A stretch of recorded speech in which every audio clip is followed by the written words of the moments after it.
আসসালামু আলাইকুম, কেমন আছেন আপনারা সবাই?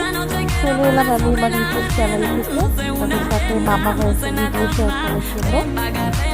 মাম্মাম হয়েছে, তো ভাবলাম আপনাদের সাথে এই ভিডিওটা একটু শেয়ার করি।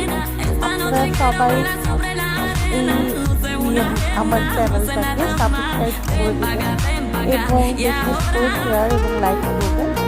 আর আমাদের সাথে থাকার জন্য আপনাদের সবাইকে ধন্যবাদ। আল্লাহ হাফেজ।